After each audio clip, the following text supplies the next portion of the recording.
Euranet Plus Panorama is a weekly review of European news broadcast by our network of EU radio stations. Hi, I'm Jo. Welcome back to Euranet Plus Panorama. It's been a week of extremes in Europe. A big party in Sweden and a political assassination attempt in Slovakia. We take a snapshot of the news from around the network. Slovakia's controversial PM Robert Fico's life appears now to be out of danger after he was shot multiple times while greeting a crowd on Wednesday, the 15th of May. The violent attack, which came just weeks before the European elections, has been roundly criticised by voices from across Europe's political spectrum as an attack on democracy. At a press conference on Thursday, European Commission spokesperson Eric Mamer echoed what many of these voices are saying. Such acts of violence have no place in our society and weaken democracy, which is our most precious common asset. Robert Fico returned to power in Slovakia last October at the head of an anti-European coalition. A coalition that has employed vitriolic language to denounce liberal policies, migration and sanctions against Russia. Fico has also passed a law that can be used to crack down on civil society organisations, taken control of public television and relaxed anti-corruption legislation. His attempted assassination was clearly the result of months, even years of political tension within Slovakia, says Milen Keremedjev, formerly Bulgaria's deputy foreign minister, in an interview with BNR. Yet these problems are not confined to Slovakia, he adds. The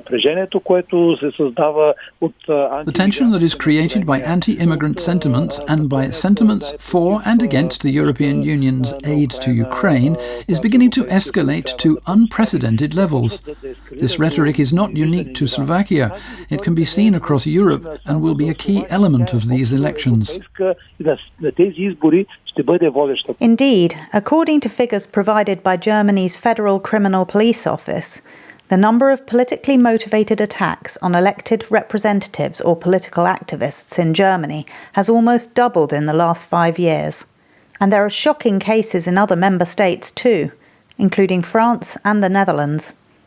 Back in Slovakia, it's worth noting that outgoing President Zuzana Čaputová, who Fico himself has accused of being an American agent, pulled out of running for a second time, citing, among other factors, the death threats she had received. She has since pointed out that radical political discourse can lead to acts of radical violence. Slovak society is strongly divided, observes Dr. Tomáš Stražaj, an expert from the Slovak Foreign Policy Association, a foreign policy think tank based in Bratislava. Stražaj, who is speaking to Polski radio, believes that this latest turn of events should be a wake-up call to politicians to reframe the political debate in Slovakia. Encouraging divisions, further divisions of Slovak society is a road to nowhere. Now more than ever. There is a need for peace, and that is what the politicians in the government coalition, as well as the opposition, should be striving for. In my opinion, this is what needs to be done now. Lukáš Zorad, from Partners for Democratic Change Slovakia, an NGO working to combat extremism and hate speech, agrees. He tells BNR that many voices in Slovakia, including the police, are now urging influential people to close down any online discussions that could serve to further polarise the debate and escalate the situation. But he also acknowledges there is a risk that this attack may be used by Fico's camp as the perfect excuse to shut down opposition voices. There are indicators that certain groups of people, including the coalition government people, will try to misuse this horrible event to exactly that, to further their agenda to suppress the civil society. That is alongside with media and the political party Liberal Slovakia blamed for the attack. But the truth is that the attacker has no affiliation to any of these groups, and all of them stand united against any forms of violence. Brussels has a key role to play here too, as Commission spokesperson Eric Mamer explains. We are committed to taking measures to address in particular the propagation of hate speech and online hate speech. This is something we have been working for this whole mandate. Vladimir Putin was back in China yesterday, in a sign of ever-tightening relations between Moscow and Beijing. On the eve of his latest visit, the Russian president expressed support for Beijing's proposed peace plan for Ukraine, indicating that he was open to peace talks, but that any talks must take the interests of all parties into account. Speaking on Radio 24 on Wednesday, Italy's Foreign Minister and Deputy PM Antonio Tajani gave a measured thumbs up to Putin's statement. If there is a willingness to negotiate, it is welcome, but it cannot lead to the end of Ukraine. There must clearly be a possibility for Ukraine to remain a free and independent country. We are all for pursuing peace, but it must be a fair peace. The law of the strongest, if I don't agree with you, I will invade you, cannot be allowed to prevail. That said, if Russia is willing to negotiate, never say never. China is now such a powerful global force that it has a hand in many different aspects of European affairs, not least the economy.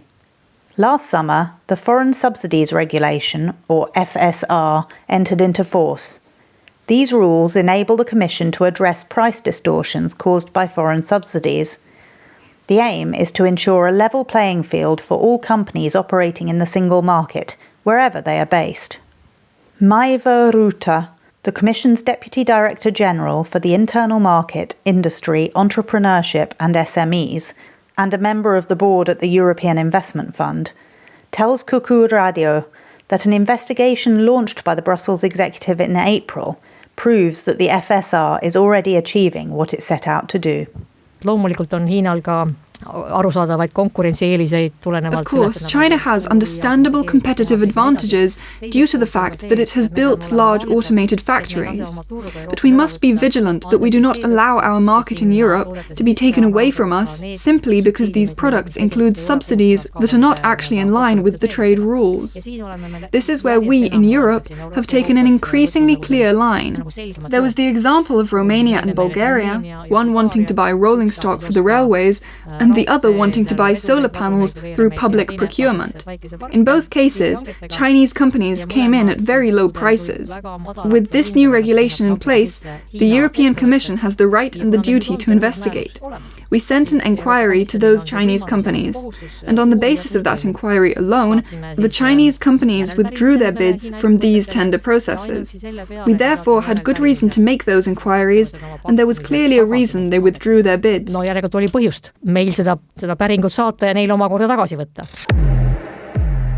Despite its light-hearted image, the Eurovision Song Contest is rarely a welcome break from politics. This year's glitzy extravaganza, which concluded last weekend in Sweden, was no exception. It's not unusual for this seemingly innocuous singing competition to provide a stage for political discourse and protest. This year, controversy surrounded the Israeli entry, which angered advocates of Palestine, as well as the European Broadcasting Union's decision to ban all flags from the event in a context of heightened geopolitical tensions. All flags, that is, including the EU flag. Critics of this decision have been numerous and vocal. EU observer Quentin Dickinson summed up the strength of feeling in his weekly broadcast on France's EU radio. But let's face it, the European flag waved in Georgia but banned in Sweden is a bit of a crazy world.